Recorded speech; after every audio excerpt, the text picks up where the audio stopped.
Hello, everyone, and welcome to Global Newsmaker Focus. Every Friday at 8 p.m. Eastern, right here on the Global Radio Alliance, you will hear guests from a wide spectrum of fields, talking about current events and developments that affect our world. Together, let's analyze the latest news and developments on Global Newsmaker Focus, every Friday night at 8 p.m.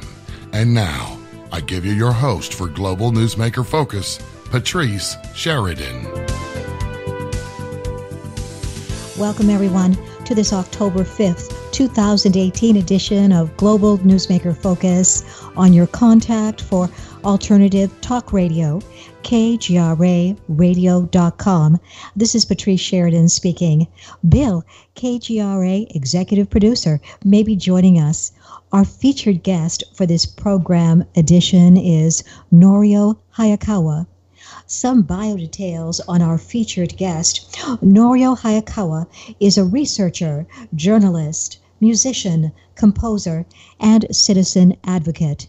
Norio is the director of the Civilian Intelligence News Service. He has spent many years investigating Area 51 in Nevada to determine the facts on the importance of that facility. In 1990, Norio accompanied a Japanese TV crew to document the goings-on near Area 51. The Japanese TV crew and Norio also visited Dulce at that time. In March of 2009, Norio organized the first underground base conference in Dulce, New Mexico. Norio subsequently spoke at several Dulce conferences. Norio's research in the field of ufology and related subjects has spanned several decades. From that research, Norio has concluded that since 1947, the conditioning of belief systems orchestrated by a manipulative force is preparing humanity for a mysterious scenario in the near future. Norio has spoken nationwide at several conferences and appeared as guest on many radio and internet programs, including several appearances on Coast to Coast AM, as well as Japanese television. Norio's website is https:// a secured site, / noriohayakawa.wordpress.com. For Norio's Facebook pages, at facebook.com, go to Fernandon, FERNANDON.Hayakawa, HAYAKAWA, and the Civilian Intelligence News Service. Norio's YouTube site can be accessed at www.youtube.com/user/NorioHaya, HAYA/videos. Norio, thank you for joining us for this edition. It is always an honor to interview you. Thank you so much, Patrice, for inviting me again to your wonderful show, and also to be able to hear your wonderful, smooth voice again. Oh, thank you, Norio. Well, first, Norio, let's talk about the book, Pale Horse Rider, William Cooper, The Rise of Conspiracy and the Fall of Trust in America by Mark Jacobson. Your work is mentioned at some length in this book. Tell us more, please, about this work and why your research and findings are featured in this book. Well, actually, Mark Jacobson, who is a well-known writer for New York Magazine, visited me, I think about a couple of years ago, here in Rio Rancho, New Mexico, and we had a long talk, and I had no idea that he was going to quote me in his book. He never mentioned that he was writing any kind of a book, but to my surprise, just about a couple of months ago, he indicated that his book was going to be published very soon, and yes, he did publish his book just about a month ago, and it's called Pale Horse Rider. It's a great book. It's a really a different kind of book, and it's highly recommended by those who are into beliefs in conspiracy theories and how those beliefs can affect society in general. And through his skillful writing, Mark Jacobson successfully described the importance of a certain William Cooper, who the Rolling Stones magazine, I believe, had an article describing William Cooper as the granddaddy of American conspiracy theorists, and how this book, actually, I'm talking about William Cooper's own book called Behold a Pale Horse, has become the bestseller among America's prison systems.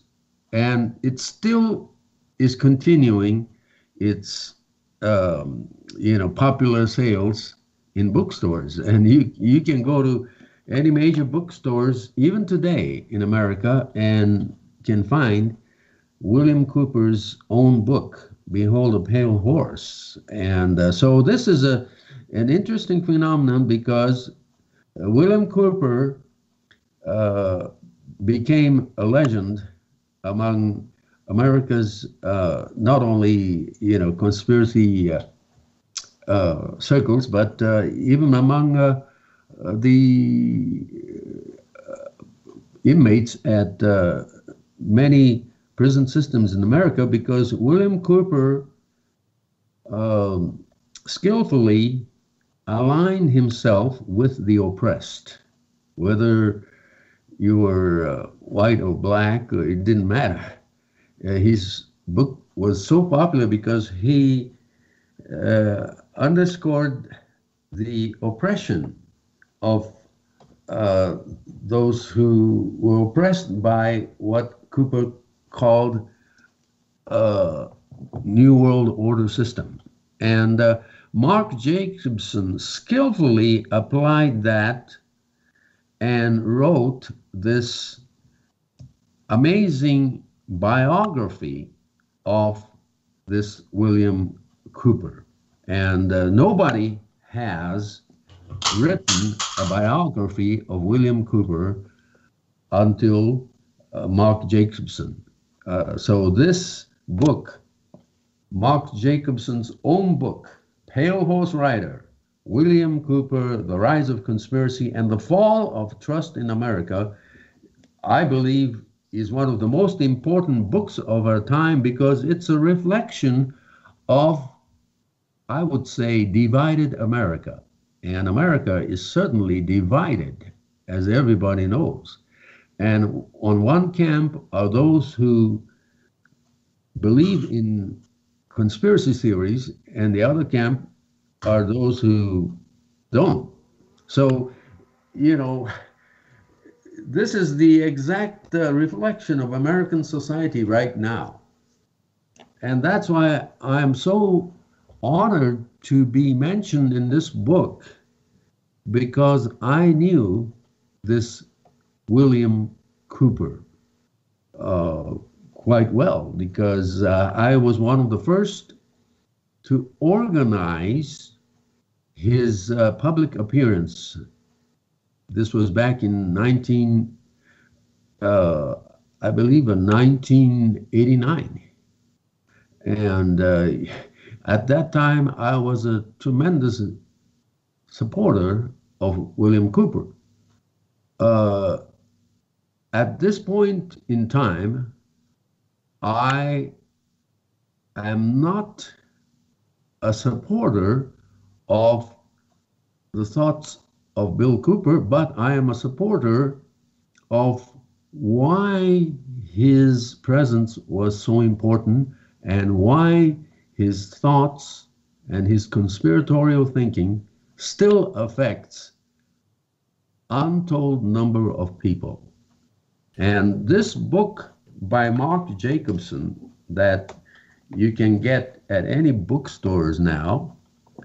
This book is not pro William Cooper nor con William Cooper. It's not a pro or con book. It's a book that stresses the importance of why conspiratorial thinking is affecting America right now. Norio, I got a quick question.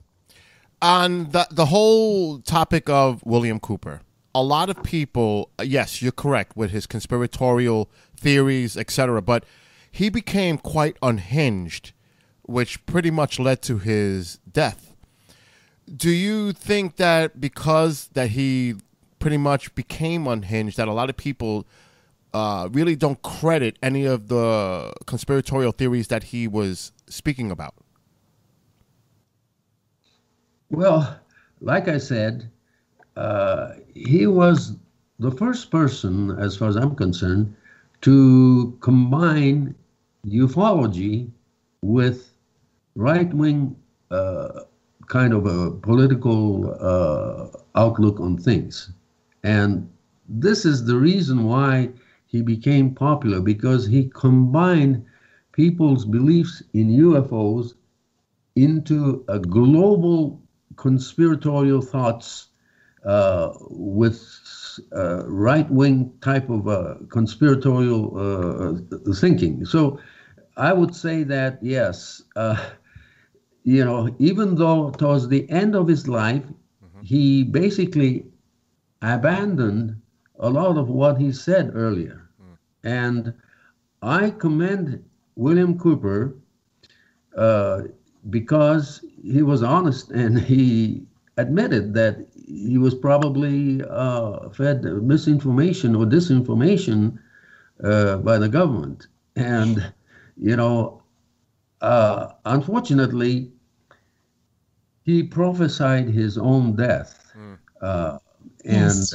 Yes, and in fact, he was right in prophesying some interesting things, like, I think about 2 or 3 months before the 9/11 incident, he did actually say that America would be attacked by the forces of Osama bin Laden. And in his prophecy, which you can actually get by listening to his old radio broadcast, shortwave broadcast, he did indicate that America would be attacked by the forces that were controlling Osama bin Laden. And, so it's very interesting. And he predicted his own death. He had a violent death, and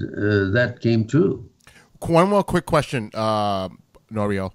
With the To the Stars Academy, and when they came out with this panel of former people within agencies, Luis Elizondo, and some of these other people that worked in these, groups within the government or contractors, do you think that this is something that is a lesson to be learned of William Cooper, of disinformation, that possibly these people that are coming out with so-called evidence, video evidence of unknown craft, that we have to be careful that this could also be an arm of disinformation? Exactly. You said it right. Because so far, despite the appearances of credibly looking videos, we have yet to find any solid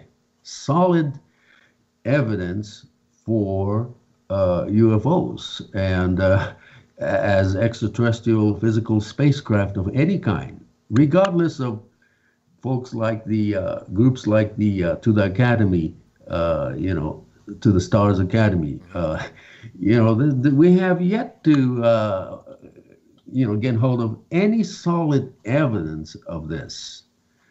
So I would say that misinformation or disinformation seem to continue to proliferate among the segment of society who believe in these conspiratorial thoughts, including ufological, areas.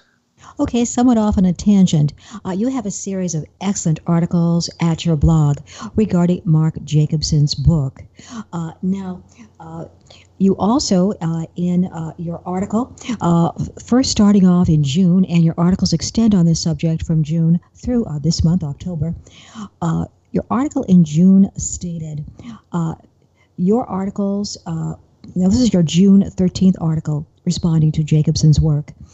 Quote, according to Behold a Pale Horse, which would be Cooper's work, the Illuminati are secretly involved with the U.S. government to manage relationships with extraterrestrials, in subquotes. Now, Norio, many authors and researchers have discussed the concept of the Illuminati. What is your perception of the Illuminati's existence, the extent of their power, and possible connection with any beings claiming to be extraterrestrials? Well, this is a central point in William Cooper's original writings in Behold a Pale Horse in the late or in the mid-1990s.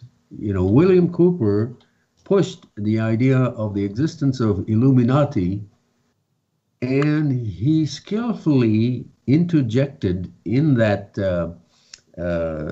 scenario the extraterrestrial entities.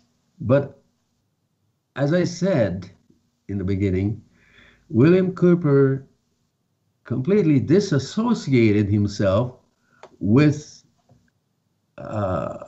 UFOs towards the end of his life. In fact, 2 years before he was killed in Arizona, William Cooper said that there are no aliens, no physical aliens, no alien spacecraft, and no alien cattle mutilations. These are all hoax created by the government.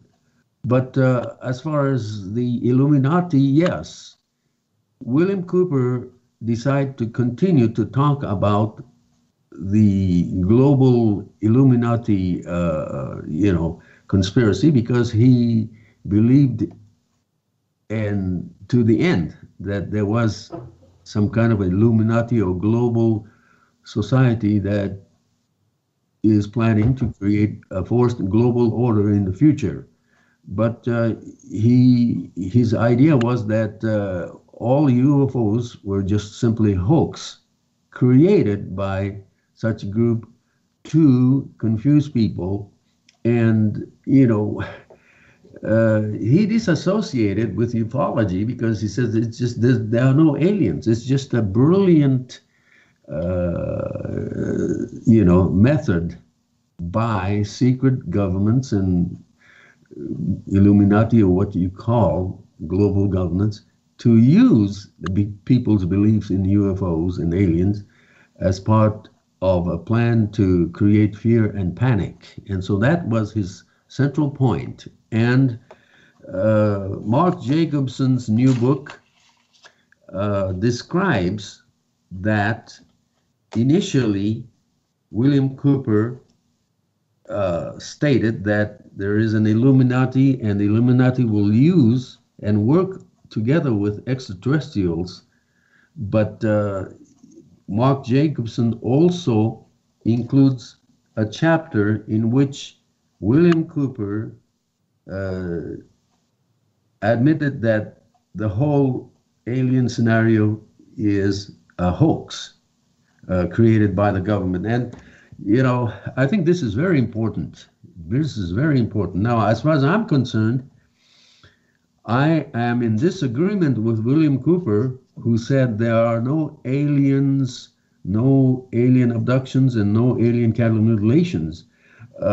Everything is done by the government. But I'm in disagreement because I do believe that there are entities in this cosmos that are sentient, but not physical.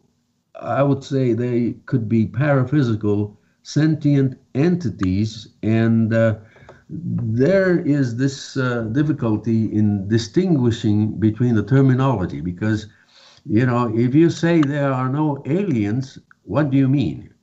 Are you talking about physical, sentient, biological, extraterrestrial entities, or paraphysical entities that could materialize and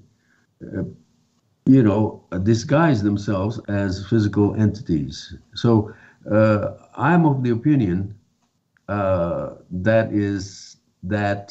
these aliens exist, but not in the sense of physical, extraterrestrial, biological entities. But regardless, if you read Mark Jacobson's book, Mark Jacobson explains the position of William Cooper. Excellent information. Now, here a shout out to Bill as well. Norio, let's talk about your posting with full attribution and quoted text at your October 4th post. Now, it is looking at the Bob Lazar story from the perspective of 2018 by Tom Mahood. This article originally appeared in its entirety at the otherhand.org website. Now, Norio, 3 quick questions. What do you think of some of Mr. Mahood's findings? Do you think that a proton accelerator at Groom Lake could explain the plasma or particle beams resembling UFOs in the accounts of Lazar informing friends and others of Wednesday evening appearances of UFOs so many years ago? And finally, am I correct, Norio? In the past, you yourself have spoken with Bob Lazar and witnessed one of those UFOs he predicted. And was this during the time you were in the area with the Japanese TV crew? Well, it's very possible that what we witnessed at Groom Lake Road back in 1990 with the Japanese TV crew, it's possible that they could have been the result of testing of this particle beam accelerator from Groom Lake. But it's also possible that what we witnessed may have been, reflections of 737 jets that were circling around over Groom Lake before they landed. So, the reason why I posted Tom Mahood's conclusion is because, not because Tom Mahood's conclusion is correct, because this is just his speculations that what people have witnessed at near Area 51 were not necessarily spacecraft of any kind, but the result of bombardment of particle beam accelerators. And so, in other words, Tom Mahood's own thoughts is the result of writing that article, So I'm not saying that one way or the other that Tom Mahood is correct or not. He may be wrong because, but nevertheless, I'm so glad that Tom Mahood, who has studied Bob Lazar's history for many years, I'm glad that Tom Mahood wrote this new article because it's so important to realize that the Bob Lazar story will never die. No question about it. And there are hundreds of thousands of people who believe in the Bob Lazar story even today. And so we cannot disregard the importance of Bob Lazar. But according to Tom Mahood, his conclusion now is that Bob Lazar created a flying saucer story as a cover to protect himself from a classified government project regarding the particle accelerator that was somewhat like a SDI's, technology that Bob Lazar claimed that they were using in Groom Lake in the 1990s. And so this is very important. But, as if you read the article of Tom Mahood, Tom Mahood clearly says that since Bob Lazar was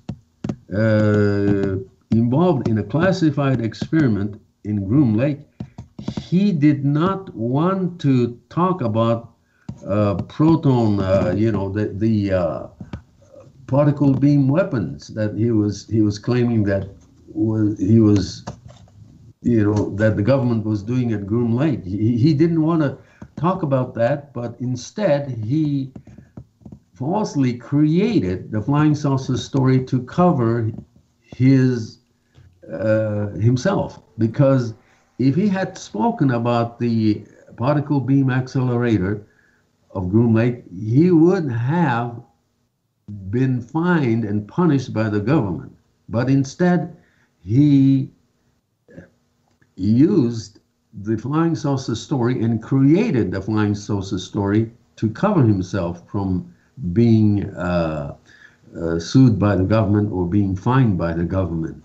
But one way or the other, you have to look at that. The last part of this article. I brought up the controversial W-2 form of Bob Lazar. Now, I'm one of the few persons who have the original W-2 form of Bob Lazar with his Social Security number.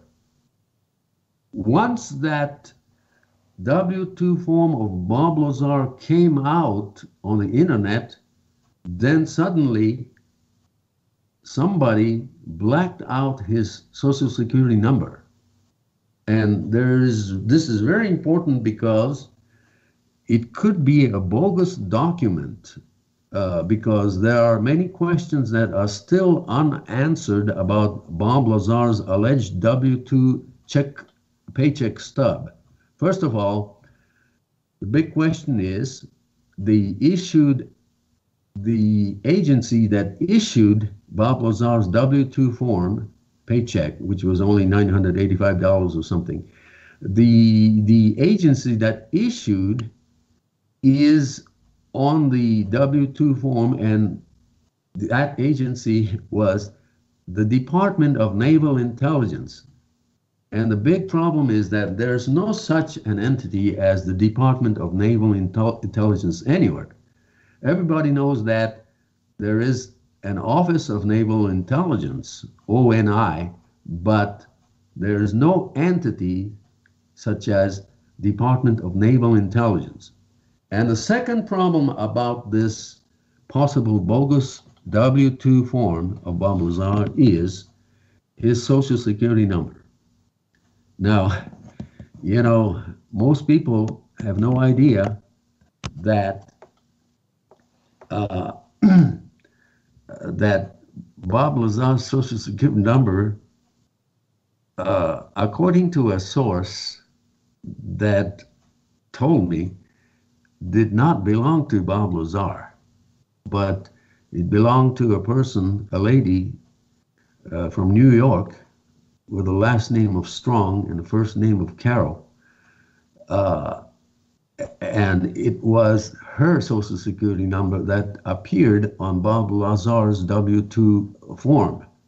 And the interesting thing, and I'm not saying this is fact, but everybody knows that Bob Lazar's first wife, Carol Nadine Strong, committed suicide at her home in Las Vegas.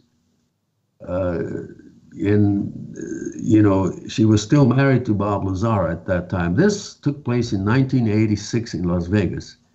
And she committed a suicide in the garage by asphyxiation from that, carbon dioxide from that, car, the vehicle, in a closed garage. And she committed suicide. And, but it seemed like after that, after 1986, it seemed like something started happening. And, according to this source, Bob Lazar later seemed to have used her Social Security number on his alleged W-2 paycheck stub. And I'm not saying that this is fact, but this is very interesting. So I posted that item, namely the photo of Bob Lazar's W-2 form, in which he was issued the check by the Department of Naval Intelligence, which doesn't exist, and also the questionable Social Security number of Bob Lazar, which starts with 068, which is a Social Security number issued in the state of New York at that time. So, this could be a bogus document, but, this document of Bob Lazar's W-2 form has been appearing in many, many websites with a blacked out Social Security number. And I'm one of the few persons who have the original W-2 form with his Social Security number. So, a person's Social Security number cannot be found if the person is deceased. I came to the thought that this could be possible because Carol Nadine Strong committed suicide in 1986 and she doesn't exist anymore. So a person's Social Security number cannot be found if this is a person is deceased.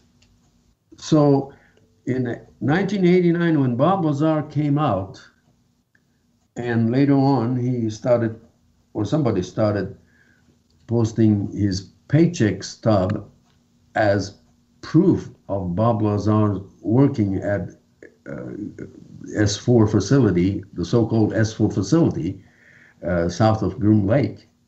A lot of people began to believe that this was real, but this could have been a bogus document. But the point of that article is that, and I'm talking about the article written by Tom Mahood, who studied the history of Bob Lazar. He now says, Mahood says that what Bob Lazar may have been involved was the, covert classified program at south of Groom Lake or whatever, because there's no facility south of Groom Lake called S4 that is visible. But anyway, Bob Lazar claimed that he was working with flying saucers, which knowingly he told people, but deep inside, he may have known that he had to say flying saucers because he had to cover himself for exposing his particle beam testing, or in his involvement with the particle beam testing at Groom Lake, So it's kind of complicated, definitely complicated, but you have to read that item and come to a generalized conclusion. Mm-hmm. Norio, there's one thing, though, with the whole Bob Lazar case, and that is when he discussed on Pentium, which is the acronym is UUP, element 115, which supposedly was used for an antimatter reactor. And then in 2004, the Russians and the United States, working together, scientists, came out and spoke about element 115. So do you think that with this being involved with this cover-up, that element 115 may have been used for this particle accelerator beam device? Well, if that's the case, it's possible, because the idea of element 115 was already discussed in Scientific American and other scientific journals already back in, before Bob Lazar came. Mm-hmm. And according to those journals, the reality or the formulation of, solid state of element 115 was possible at that time. But, a lot of people, and then, around that same time, it was Bob Lazar who started talking about it. So Bob Lazar knew the state of knowledge of element 115 as a possible reality. And that's when he decided to use that element 115 idea. And so everybody, thought that Bob Lazar was correct, and he was correct because he already took the idea from the scientific journals that were talking about it even before the public knew about it. So that's my take on it. Okay. And it's written there in that article of Tom Mahood. Norio, next, let's talk about the blog article at your website from September 12th, 2018, entitled Crash UFOs, Have There Been Any? Excellent article by Nick Redfern, Part 1, end quote. You quote with full attribution Nick's article, also of September 12th, and published in the Mysterious Universe magazine at mysteriousuniverse.org. And here, as you cite with full attribution directly from Mr. Redfern's article at the Mysterious Universe magazine, quoting Mr. Redfern, last week here at Mysterious Universe, I wrote a couple of articles on the Roswell affair of July 1947. My position on Roswell is very clear. I think that a highly classified and highly controversial experiment was at the heart of the case, and not the crash of an extraterrestrial spacecraft and its crew, end quote. Norio, am I correct that you also believe this to be the case? And how does your research agree with Nick Redfern's findings? Both you and Nick Redfern are excellent investigative researchers and authors. Well, I agree totally with the position described by Nick Redfern. He's a great researcher, and he used to be in a group where, was very like a total believer in the Roswell incident as an alien spacecraft incident, but he has come a long ways, and in the last few years, he completely changed his position, and just like myself, he believed that it was definitely a part of some experience and by the government, not any aliens or anything like that, because there are only 5 or 6 actual witnesses to the debris field of Roswell. And one of them was a rancher by the name of Mac Brazel. And then the others were people like the CIA officer who was a specialist in government project, and his name was Irving. But anyway, if you read some of my articles, I definitely propose that it was a highly classified reconnaissance type of article. Some people call it the Project Mogul. And, from all indications, that was probably the case. But they had to have a cover story at that time. And just like Nick Redfern, I believe that they had to create a cover story to protect this covert program of high altitude reconnaissance item that they developed in 1946 or earlier maybe. But one of those tests took place in 1947 in June. And that was probably what crashed at Mac Brazel's ranch. And if you read my article, I think I named those 506 initial witnesses. There were no other witnesses to the Roswell crash. And but in 1980, a partial disinformative book called The Roswell Incident, written by William L. Moore and Charles Berlitz, came out.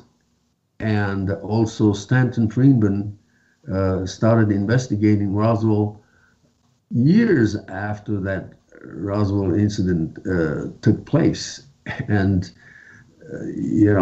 William Cooper later admitted that he was part of a disinformation plan, and he was already in Albuquerque in 1980, just around the time that his book Roswell Incident came up. And his book Roswell Incident revived the general interest in Roswell Incident, because the Roswell Incident of 1947 was completely forgotten already in 1947, after the government announced that it was just a weather balloon. But it wasn't just a weather balloon. It was a new type of a high altitude reconnaissance item that looked like a balloon.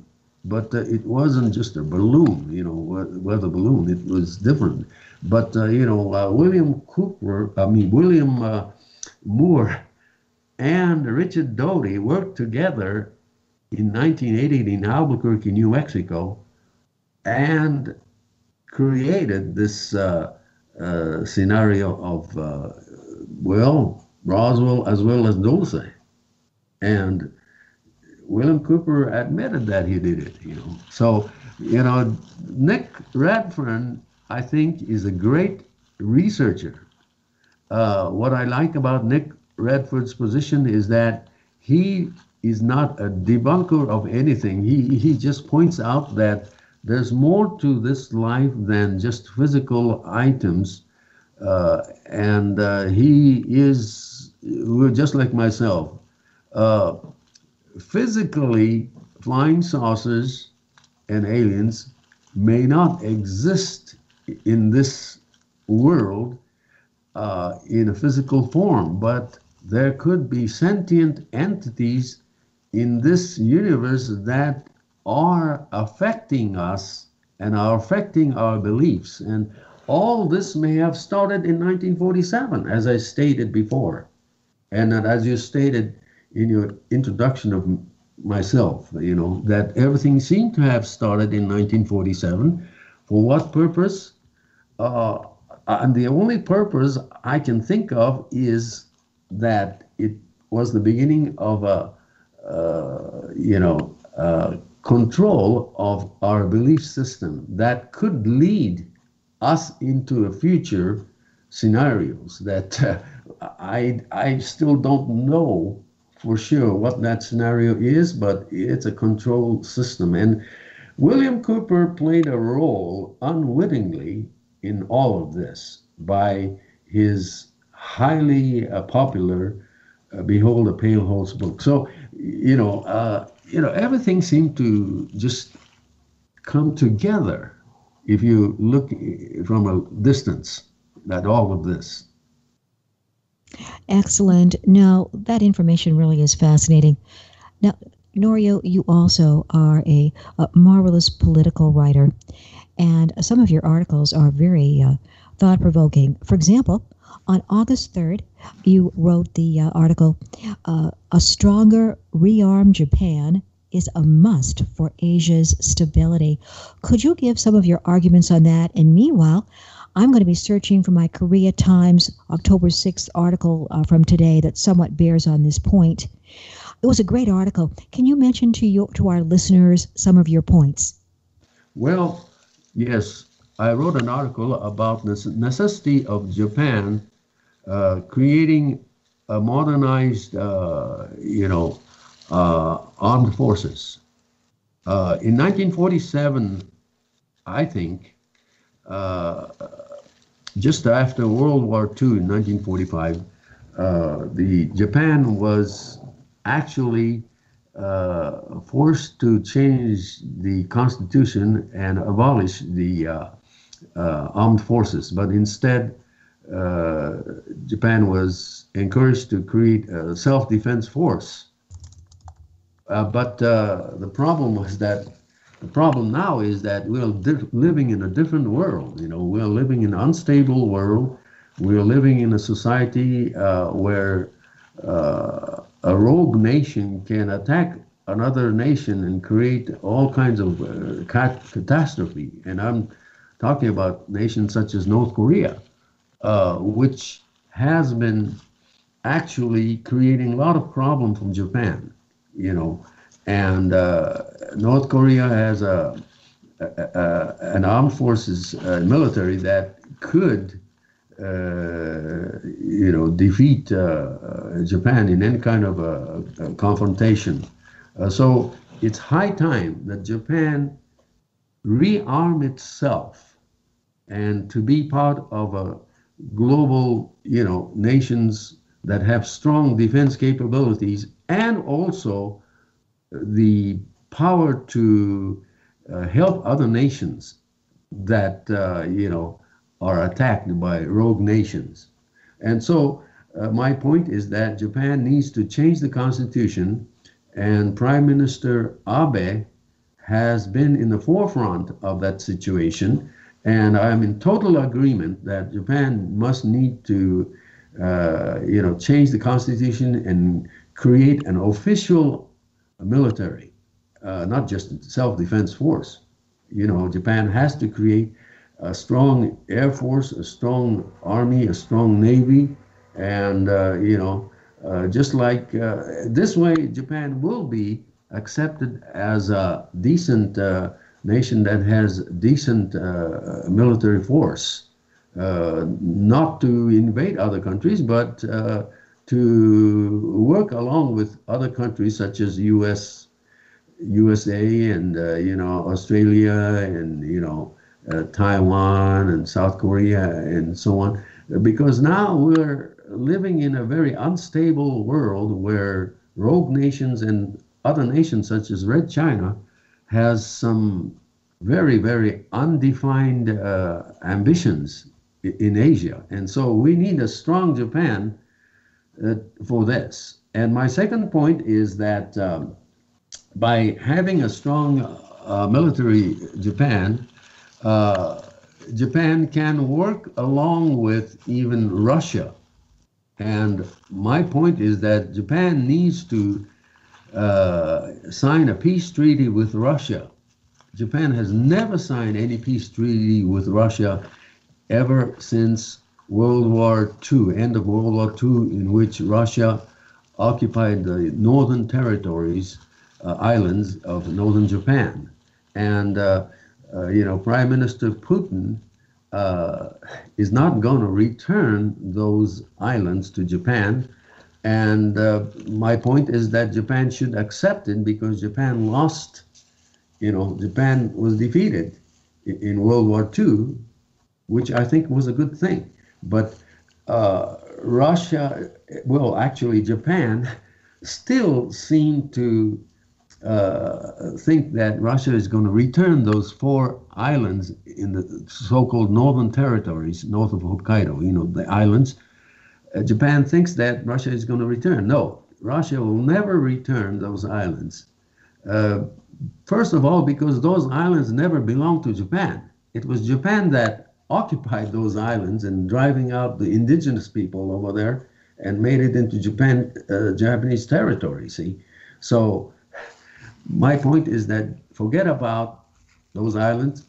Japan should just sign a peace treaty now with Russia, and that way Japan could benefit from the development of Eastern Russia, Siberia and others, which Russia would be glad to, to get Japan's, help in modernizing those areas. So, like I said, in order to be respected around the world, Japan needs to have a proper military. Very strong comments there, both those articles, on the need for a strong Japanese military and also on the need for Japan to sign that peace treaty. Conceding those Kuril Islands to Russia are beautifully written, very well argued. Of course, I was looking at media last night that said that there are oil and natural resources, I think, on the more northern islands. But now, and also, at this time, or I think it was last month, South Korea proposed that there be a new project initiated with a rail system. And of course, South Korea has a marvelous rail system that would extend from South Korea to North Korea and into Russia.